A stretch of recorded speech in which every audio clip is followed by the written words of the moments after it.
నూనె గింజల పంటల్లో అధిక విస్తీర్ణంలో సాగవుతున్న పంట వేరుశెనగ. వర్షాధారంగా సాగయ్యే ఈ పంట నుంచి విస్తీర్ణానికి తగ్గ దిగుబడులను రైతులు పొందలేకపోతున్నారు. దీనికి ప్రధాన కారణం అనిశ్చిత వాతావరణం, కీలక దశలో పంట బెట్టకు గురి కావడం, చుట్టుముడుతున్న చీడపీడలు. దీంతో దిగుబడి తగ్గి వేరుశెనగ సాగు చేసిన రైతులు నష్టాలకు గురవుతున్నారు.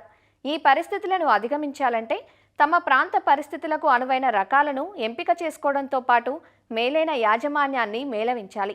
రాయలసీమ జిల్లాల్లో రైతులు వేరుశెనగను జూలై 15లోగా విత్తుకోవచ్చంటూ అనువైన రకాలు, సాగులో యాజమాన్యం గురించి కదిరి వ్యవసాయ పరిశోధనా స్థానం శాస్త్రవేత్త డాక్టర్ నరసింహులతో మా ప్రతినిధి శ్యామ్ ముఖాముఖిలో ఇప్పుడు చూద్దాం. రాయలసీమ జిల్లాల్లో వేరుశెనగ పంటను రైతులు ఎక్కువగా సాగు చేస్తారు. ఇప్పటికే వర్షాలు పడుతుండడంతో ఖరీఫ్ సీజన్లో వేరుశెనగను సాగు చేస్తున్నారు. ప్రస్తుతం ఈ వేరుశెనగకు సంబంధించిన వ్యవసాయం ఎలా సాగుతోంది, రైతులు ఎంతవరకు వేరుశెనగను వేసుకోవచ్చు, ఎరువుల యాజమాన్య పద్ధతులు కానీ ఇట్లాంటి విషయాలు మనతో మాట్లాడడానికి కదిరి పరిశోధనా స్థానం శాస్త్రవేత్త నరసింహులు గారు ఉన్నారు. సార్ నమస్తే సార్. ఈ వేరుశెనగకు సంబంధించి మన రాయలసీమ ప్రాంతంలో ఎక్కువగా సాగు చేస్తారు. ఇప్పుడు ఎట్లా ఉంది వేరుశెనగ సాగు ఎలా ఉంది? మరీ ముఖ్యంగా వర్షాధారితంగా మెట్ట వ్యవసాయంలో వేరుశెనగ ప్రాధాన్యత చాలా ఎక్కువగా ఉండేది.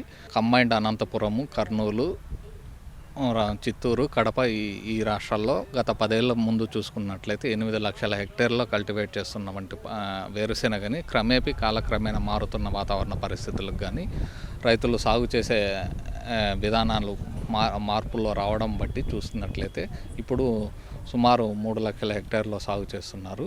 దీనికి ప్రధాన కారణము గ్రౌండ్నట్లో విత్తనం మోతాదు 60 నుంచి 70 కిలోల ఒక ఎకరానికి విత్తనం వేసుకుంటుంటారు. వీటి కాస్ట్ 6,000 నుంచి 7,000 దాకా పడుతుంది. కాబట్టి మెట్ట వర్షంలో అడపా వర్షాలు పడటం వల్ల మొదట ఇన్వెస్ట్ చేసేటువంటి ఖర్చులు ఎక్కువగా ఉండటం వల్ల ఇప్పుడు గ్రౌండ్నట్లో విస్తీర్ణంతో సాగు తగ్గడానికి ప్రధాన కారణంగా చెప్తున్నాము. వేరుశెనగ పంటను ఎప్పట్లోగా సాగు చేసుకోవడానికి అనుకూలంగా ఉంటుంది? తొలకరి వర్షాలు స్టార్ట్ అయినప్పటి నుంచి 2-3 రోజుల్లో ఒక 50 mm రైన్ పడిన తర్వాత విత్తనం వేసుకోవచ్చు.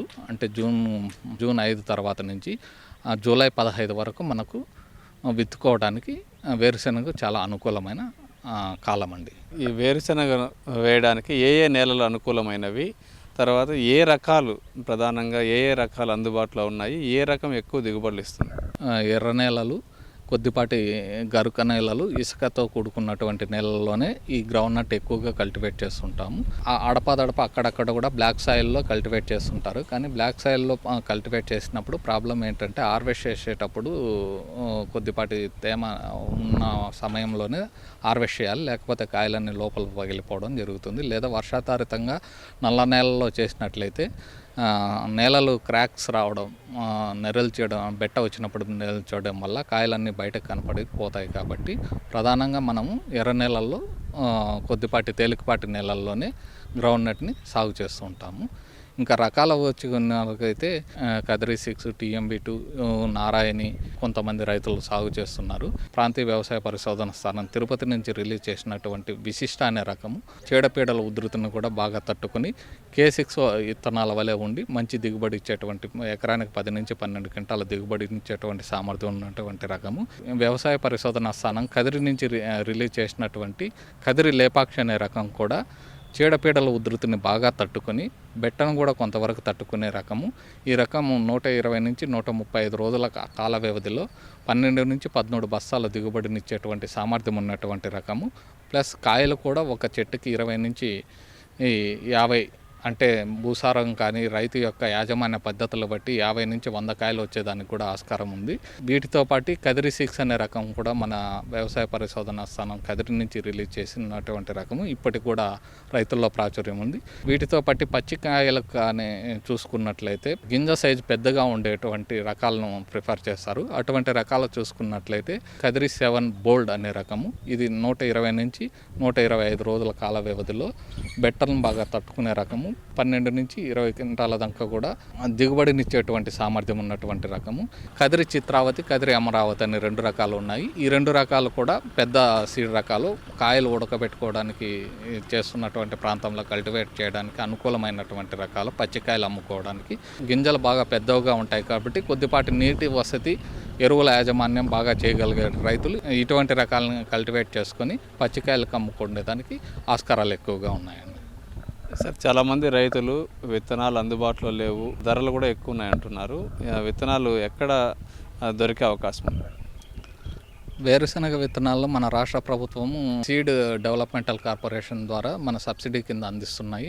అటే కాకుండా మన వ్యవసాయ పరిశోధన స్థానం కదిరిలో మన దగ్గర కదిరి లేపాక్షి, కదిరి 6, కదిరి అమరావతి, కదిరి చిత్రావతి అనే రకాల లభ్యత ఉన్నది.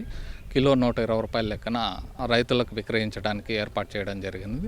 విశిష్ట రకము, నారాయణి రకము, మరి కోనార్క్ అనే ఈ మధ్య రిలీజ్ చేసినటువంటి ఈ రకాల విత్తనాలు కూడా ప్రాంతీయ వ్యవసాయ పరిశోధన స్థానం తిరుపతిలో లభ్యమవుతాయండి. ప్రధానంగా ఎరువుల యాజమాన్య పద్ధతులు చాలా ఇంపార్టెంట్ కదా. ఎరువుల యాజమాన్య పద్ధతులు ఎట్లా పాటించాలి? మెట్ట వ్యవసాయంలో అయితే 18 కేజీల యూరియా, 100 కేజీల సింగిల్ సూపర్ ఫాస్ఫేట్, 35 కేజీల మ్యూరేట్ ఆఫ్ పొటాష్ ఈ కాంబినేషన్లో తీసుకొని ఒక ఎకరానికి సిఫారసు చేసినటువంటి ఎరువులను వేసుకున్నట్లయితే వేరుశెనగకు కావాల్సినటువంటి పోషకాలు లభిస్తాయి. జిప్సంలో ప్రధానంగా కాల్షియం అండ్ సల్ఫర్ అనే పోషకాలు లభ్యమవుతాయి. ఈ రెండు కూడా కాయ గట్టిపడడానికి, కాయలో ఆయిల్ శాతం పెరగడానికి, మరియు ఊడల యొక్క స్ట్రెంగ్త్ పెరగడానికి ఉపయోగపడతాయి. సార్, వేరుశనగలో ప్రధానంగా తెగుళ్ళు ఎక్కువ వ్యాప్తి చెందుతూ ఉంటాయి. ఏ తెగుళ్ళు వ్యాప్తి చెందే అవకాశం ఉంటుంది? వీటిని ఏ విధంగా నివారించాలి? వేరుశెనగలో చూసుకున్నట్లయితే కాండం కుళ్ళు తెగులు, మరియు peanut bud necrosis virus, stem necrosis virus అనే 2 వైరస్ ప్రధానంగా ఉంటాయి. విత్తనం వేసే ముందు సీడ్ ట్రీట్మెంట్ అనేది చాలా ఇంపార్టెంట్. ఇమిడాక్లోప్రిడ్ అనేది 2 ml per లీటర్, ఒక 2 mlని ఒక 5 ml వాటర్లో కలుపుకొని 1 కేజీ విత్తనానికి పట్టించుకున్నట్లయితే మొదటి 30 రోజులు రసం పీల్చే పురుగుల ఉధృతి తగ్గుతుంది. అదేవిధంగా వైరస్ ట్రాన్స్మిషన్ కూడా తగ్గిపోయి మనకు ఈ వైరస్ వ్యాప్తి చెందే కారకాలు లేకపోవడం వల్ల డిసీజ్ జరగదు. దాంతోపాటు ఈ వైరస్ ఉన్న ప్రాంతాల్లో వయ్యారి బామ కలుపు మొక్కల యాజమాన్యం కూడా చాలా ఇంపార్టెంట్. ఎందుకంటే గ్రౌండ్నట్ లేని సమయంలో ఈ వయ్యారి బాముల మొక్కల్లోనే ఈ పీనట్ బడ్ నెక్రోసిస్ కానీ స్టెమ్ నెక్రోసిస్ వైరస్లు కానీ ఎక్కువగా ఉంటాయి. కాబట్టి గట్లుతో ప్లస్ పొలంలో 2 కూడా వయ్యారి బామ మొక్కలు సమీపంలో లేకుండా చూసుకోవడము, సీడ్ ట్రీట్మెంట్తో పాటు సిఫారసు చేసినటువంటి మొక్కలు ఉండేటట్టు కూడా చూసుకున్నట్లయితే వైరస్ బారిన పడినా కూడా మనకు సరైన సాంద్రతల మొక్కలు మెయింటైన్ చేయగలంటే మన ఖరీఫ్ కాలంలో ఒక చదరపు మీటర్కి 33 మొక్కలు ఉండేటట్లు చూసుకోమంటాము. ఆ 33 మొక్కలు ఉండేటట్లుగానే మనం విత్తుకున్నట్లయితే వైరస్ వ్యాప్తి కూడా చాలా వరకు తగ్గుతుందని రైతులకు తెలియజేస్తున్నాం. సార్, వేరుశనగలో ప్రధానంగా గడ్డి సమస్య ఎక్కువగా ఉంటుంది. గడ్డిని ఎట్లా తొలగించుకోవాలి? వీటికి ఏదైనా యాజమాన్య పద్ధతులు? మామూలుగా వేరుశెనగలో మనము మొదటి 45 రోజుల వరకు కలుపు యాజమాన్యం చాలా ఇంపార్టెంట్ అండి. మొదట పెండిమిథాలిన్ అనే మందు 1 లీటరు 200 లీటర్లో కలుపుకొని విత్తిన వెంటనే పిచికారీ చేసుకోమని, కానీ ఇప్పుడు డైక్లోసలాం అనే కొత్త మందు స్ట్రాంగారం అనే పేరుతో కూడా లభ్యమవుతుంది. ఇది 12.4 గ్రామ్స్ ప్యాకెట్ ఒకటి ఉంటుంది. ఈ ప్యాకెట్ను 200 లీటర్లో కలిపేసుకొని దాన్ని 1 ఎకరానికి కానీ విత్తిన వెంటనే కానీ లేదా కలుపు ఎక్కువగా ఉన్నప్పుడు 20 రోజులప్పుడు కూడా స్ప్రే చేసుకున్నట్లయితే కలుపు యాజమాన్యం చేపట్టవచ్చు ఈ మందు ద్వారా. సార్, రైతులు ఏదైనా సలహాలు, సందేహాలు ఉంటే మిమ్మల్ని సంప్రదించాలంటే ఎలా సంప్రదించాల్సి ఉంటుంది? వేరుశెనగ యాజమాన్య పద్ధతిలో వాళ్ళకు చూసే సందేహాలు కానీ ఏవైనా ఉంటే వ్యవసాయ పరిశోధన కదిరిని కానీ లేదా ప్రాంతీయ వ్యవసాయ పరిశోధన స్థానం తిరుపతి వారిని కానీ సంప్రదించవచ్చు. రాలేని పరిస్థితుల్లో ఏదైనా సంప్రదించాలంటే నా నెంబరు 9494748376 అండి. ఈ నెంబర్కు ఫోన్ చేసి కూడా వాళ్ళ సమస్యలు ఏదైనా ఉంటే సమస్యకు పరిష్కారానికి సూచనలు ఇస్తామండి. ధన్యవాదాలు సార్. ఇది శాస్త్రవేత్త నరసింహులు గారు చెప్తోంది.